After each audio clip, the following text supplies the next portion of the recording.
Next property अगर इनकी बात करें, they are neither conductor of electricity like metal.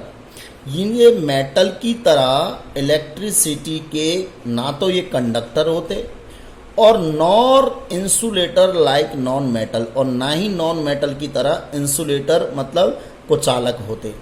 ना तो मेटल की तरह ये चालक होते और ना ही नॉन मेटल की तरह ये इंसुलेटर होते। इसका मतलब ये दोनों तरह की प्रॉपर्टी रिप्रेजेंट करेंगे। दे आर सेमीकंडक्टर, अतः इन्हें अर्धचालक के नाम से, सेमीकंडक्टर के नाम से जाना जाता है। क्यों? क्योंकि प्रॉपर जितनी मेटल कंडक्टर प्रॉपर्टी शो करती है उतना ये प्रॉपर्टी को शो नहीं करते, और नॉन मेटल इंसुलेटर होती है तो इंसुलेटर की तरह भी बिहेव नहीं करते, तो इसीलिए इन्हें सेमीकंडक्टर के नाम से जाना जाता है। तो मेटलॉइड्स को क्या भी कहा जा सकता है? Semiconductor. Next point, they look like metals, वो दिखती किसकी तरह है? मेटल्स की तरह, but they are brittle like non metal, पर वो ब्रिटलियन होता है, यहां पर भंगुर लाइक नॉन मेटल। दिखने में तो मेटल की तरह हार्ड लगेगी, पर वो कैसी होती है? नॉन मेटल की तरह ब्रिटल होती है। अगर आप उन पर हल्का सा भी स्ट्रोक करोगे तो स्ट्रोक करके बिखर जाएगी, टूट जाएगी। तो इस तरह से हम कह सकते हैं, तो मेटल का तो प्रॉपर्टी कौन सी हो गई? दिखते मेटल की तरह है, और नॉन मेटल की प्रॉपर्टी कैसी हो गई कि वो भंगुर होते हैं, मतलब ब्रिटल होते हैं। अगर स्ट्रोक करोगे तो टूट जाएंगे, सॉफ्ट टाइप के होते हैं। कुल मिलाकर भंगुर को यहाँ कहा ही जाता है कि सॉफ्ट भी हो सकते हैं। दिखने में मेटल की तरह हार्ड लगेंगे, पर कैसे हैं?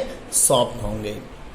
Next, the important example of metalloids is, कुछ एग्जाम्पल्स लिए अपने मेटलॉइड्स के। फर्स्ट है बोरॉन, डी सिंबल है बी इसका, silicon SI, germanium GE, antimony SB, other और भी होते हैं। आर्सेनिक होता है AS, आर्सेनिक भी है, टेल्यूरियम भी है, पोलोनियम भी है, पोलोनियम और भी होते हैं।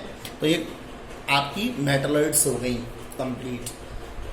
नेक्स्ट जो टॉपिक है प्योर सब्सटेंस में, तो एलिमेंट के बारे में अपने कंप्लीट जानकारी ले ली। एलिमेंट में अपने मेटल पढ़ लिया, नॉन मेटल पढ़ लिया और मेटलॉइड्स पढ़ लिया। तो एलिमेंट कंप्लीट हो गए प्योर सब्सटेंस में। अब नेक्स्ट जो आता है एग्जाम्पल, वो था अपना कंपाउंड, क्योंकि कंपाउंड भी किस में आता है? प्योर सब्सटेंस में आता है। तो कंपाउंड्स क्या होते हैं? देखिए, बहुत अच्छी डेफिनेशन है, ध्यान से सुनिएगा। एक कंपाउंड को हिंदी में कहा जाता है यौगिक।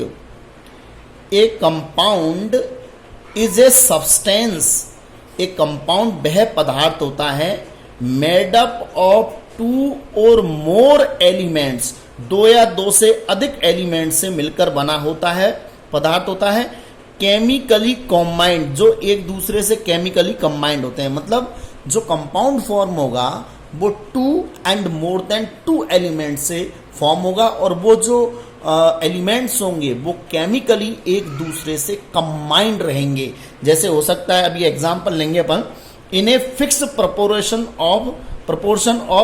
proportion by mass, combined in a fixed proportion by mass. तो उनके जो द्रव्यमान होते हैं, मास जो होता है उनका, उस मास के एक निश्चित अनुपात में वो फिक्स प्रोपोर्शन का मतलब होता है निश्चित अनुपात में भाग लेते हैं। मतलब जो केमिकली कंबाइंड होंगे ना वो एलिमेंट्स, वो मास के फिक्स प्रोपोर्शन में होंगे। अब एग्जांपल के थ्रू इसको समझेंगे। बहुत अच्छी डेफिनेशन है, डेफिनेशन को जरूर याद कीजिएगा।